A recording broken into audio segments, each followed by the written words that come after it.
Hi, my name is John Kelly. I'm a personal injury attorney that handles birth injuries throughout the nation.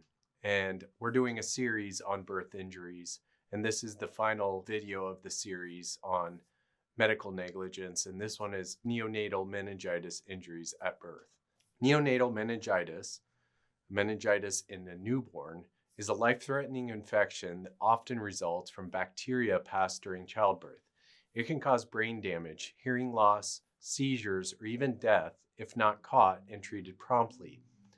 Unfortunately, many severe cases could be prevented with proper medical care, and failures by the healthcare providers, which amounts to medical malpractice, can play a major role in newborn contracting or suffering harm from meningitis. We will explore how medical malpractice may contribute to neonatal meningitis, the legal avenues for affected families, past case examples, and steps hospitals should take to prevent such negligence. I want to talk to you about newborns in the NICU, or Neonatal Intensive Care Unit. Strict infection control and timely medical intervention are critical to prevent neonatal infections. Medical malpractice refers to the substandard care by a doctor or hospital that causes harm. In the context of neonatal meningitis, several types of negligence can increase a baby's risk of infection or worsen the outcome. Failure to diagnose and misdiagnosis are common. Doctors might overlook early signs of meningitis or mistake them for minor illness. Newborn meningitis symptoms, example irritability, poor feeding, or fever, can resemble common ailments. If a physician dismisses these signs, for example, assuming a fussy, feverish newborn is just colicky or has the flu, and fails to perform diagnostic tests like a spinal tap, meningitis can go untreated. Any delay in diagnosis greatly increases the risk of lifelong complications or death. I want to talk now about improper or delayed treatment. Even when an infection is suspected, delays in starting the correct treatment or providing the wrong treatment can be catastrophic. For instance, confusing bacterial meningitis with a less severe viral infection can lead to the wrong medications and deadly delay in care. In neonatal meningitis, every hour counts, so prompt intravenous antibiotics are the standard for bacterial meningitis. If care providers wait too long to begin treatment or use an ineffective approach, the infection can cause irreversible brain damage. One legal case showed that multiple care delays and missteps led to a newborn's infection to progress until he suffered permanent brain injury. Lack of infection control in the hospital is another problem that we see. So poor hygiene and infection control practices can expose newborns to dangerous bacteria. Failing to sterilize medical instruments such as delivery tools, feeding tubes, or incubators, or not washing hands between patients can introduce infections in a nursery NICU setting. Hospitals are expected to maintain a sterile environment. If they don't, infants can acquire hospital-borne infections that lead to meningitis. In one scenario, a hospital's improper sanitation, even if using certain improper cleaning products, contributed to an outbreak.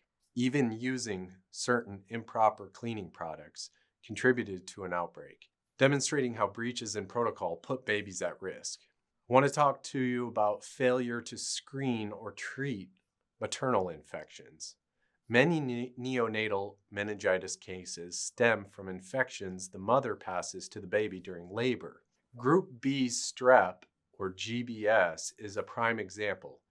It causes up to half of neonatal meningitis cases.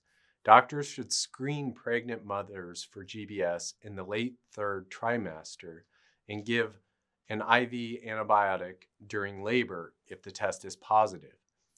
If a provider fails to perform these screening or to administer antibiotics when needed, the baby can be born with preventable GBS infection. Other maternal infections like Listeria or E. coli in the birth canal must also be detected and managed.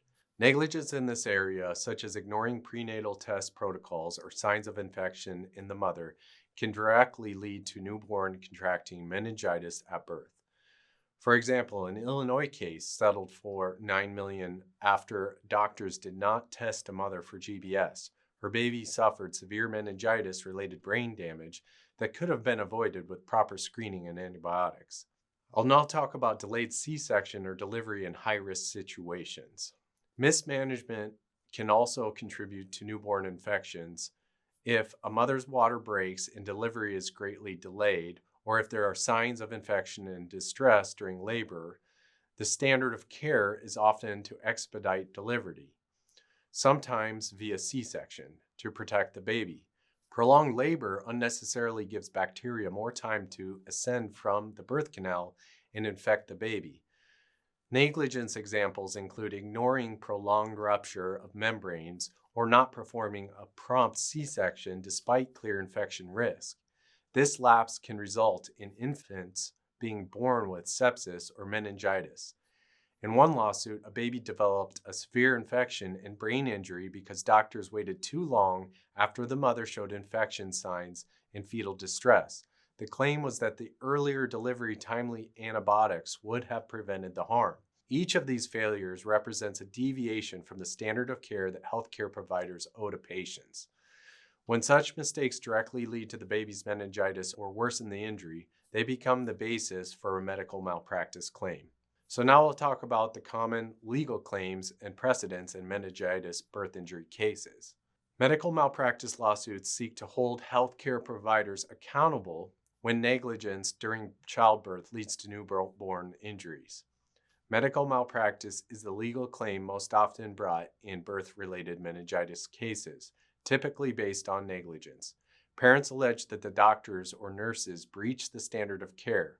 In other words, acted or failed to act in a way that a competent provider would not have, thereby harming the baby. Now I'm going to go over some of the common claims: failure to diagnose, failure to treat, improper monitoring, and hospital negligence in infection control. To succeed, the family or the plaintiff must generally prove that the medical team's negligence more likely than not caused the child's injuries. This often requires expert medical testimony to show what the provider should have done and how the outcome would have been better if proper care was given. For instance, an infectious disease expert might testify that any reasonable, careful doctor would have done a spinal tap and started antibiotics given the baby's symptoms, and that the failure to do so led to severe brain damage. Over the years, legal precedents have held doctors and hospitals accountable for neonatal meningitis errors. Juries and courts have awarded significant compensation in these cases, recognizing the lifelong impact on the child and family. Some notable outcomes include a hospital liability for misdiagnosis, and this happened in Wisconsin, where a jury found a hospital 100% negligent for sending a sick newborn home without testing, which led to a catastrophic meningitis brain infection. The infant suffered permanent disabilities, almost complete deafness, blindness, and because of the misdiagnosis, the jury awarded the family $19 million in damages for the child's past and future medical needs and lost quality of life. Notably, the pediatrician in the case was also sued, but the hospital was held fully responsible for the lapse in care. I'll now go over failure to follow infection protocols. Courts have treated the failure to screen or prevent maternal GBS infection as a negligence per se, meaning automatic breach of the standard of care, since the guidelines were completely ignored. In one Illinois case, doctors did not perform the routine GBS test or provide antibiotics, and the baby was born with group B strep infection that caused meningitis and severe cognitive impairments. The case settled out of court for $9 million to compensate the child's lifelong care needs. In another Illinois verdict, a mother known to be GBS positive did not receive timely antibiotics during labor, and her newborn developed a GBS meningitis that caused cerebral palsy or a brain injury. The jury in that case awarded $29 million, finding that the failure to prevent the infection directly led to the child's permanent disabilities. I'll now talk a little bit about delayed treatment and misdiagnosis. Many malpractice claims cite that doctors considered the wrong diagnosis, or delayed critical treatment. If it's shown that a physician dismissed the possibility of meningitis without proper testing, that can be a strong basis for liability. For example, if a doctor attributes a newborn's symptoms to benign causes, feeding issues, reflux, etc., and the child later is found to have meningitis, the case will focus on how the misjudgment violated the standard of care. Courts have consistently held that prompt diagnosis and treatment are imperative. Failing to do so is negligence when a baby's presentation should have raised alarms. As a precedent, these cases underscore that doctors' wait-and-see approach in a neonate with infections signs is unacceptable. In general, malpractice lawsuits for neonatal injuries tend to result in higher than average settlements or verdicts, reflecting the profound, lifelong losses. In fact, data shows that claims involving neonates have the highest mean payouts of any pediatric malpractice cases. Median is over 300,000, with many far exceeding 1 million. The law recognizes that a baby who survives meningitis may require decades of specialized medical care, therapy, and support. Thus, when negligence is proven, compensation is often substantial to cover these needs, as seen in the multi-million-dollar precedents above. Many cases are settled confidentially before trial, but published verdicts illustrate that courts will award significant damages when providers are found liable for an infant's preventable meningitis. I'll now go over some of the case studies of birth-related meningitis malpractice. Real-world legal cases help illustrate how negligence can lead to a meningitis in newborns and what the outcomes of such lawsuits can be. So we see misdiagnosis that leads to brain damage. And in this case, in Wisconsin, the baby was born healthy but soon became lethargic, feverish, and refused to eat. His parents took him to the hospital repeatedly, but the doctor dismissed their concerns, thinking the baby was just overfed or had minor issues, and sent them home without testing. In reality, the newborn had bacterial meningitis. By the time he was correctly diagnosed, after collapsing in distress, the infection had caused severe brain swelling. He survived, but was left deaf, legally blind, and wheelchair-bound. A lawsuit revealed multiple missed opportunities to diagnose the infection, and a jury held the hospital accountable for failing to perform proper exams and labs, which could have caught the meningitis early. Now, this was the verdict for $19 million, and it covers the child's lifelong medical care and acknowledges his drastically reduced quality of life. Another study, undiagnosed maternal GBS infection out of Illinois, is a case I'll go over. Prenatal caregivers in this case failed to test the expectant mother for Group B strep. This is routine screening that should occur at 35 to 37 weeks. Because the GBS status was unknown, no antibiotics were given during labor. The baby contracted GBS from the birth canal and developed newborn sepsis and meningitis, leading to complications including seizures and permanent developmental delays. Evidence showed that the clinic staff even mishandled lab samples. A GBS culture was taken but was not processed in time. Then, someone falsified the date to cover up the mistake. The child survived with brain damage requiring lifelong supervision. She would never progress beyond an elementary school cognitive level.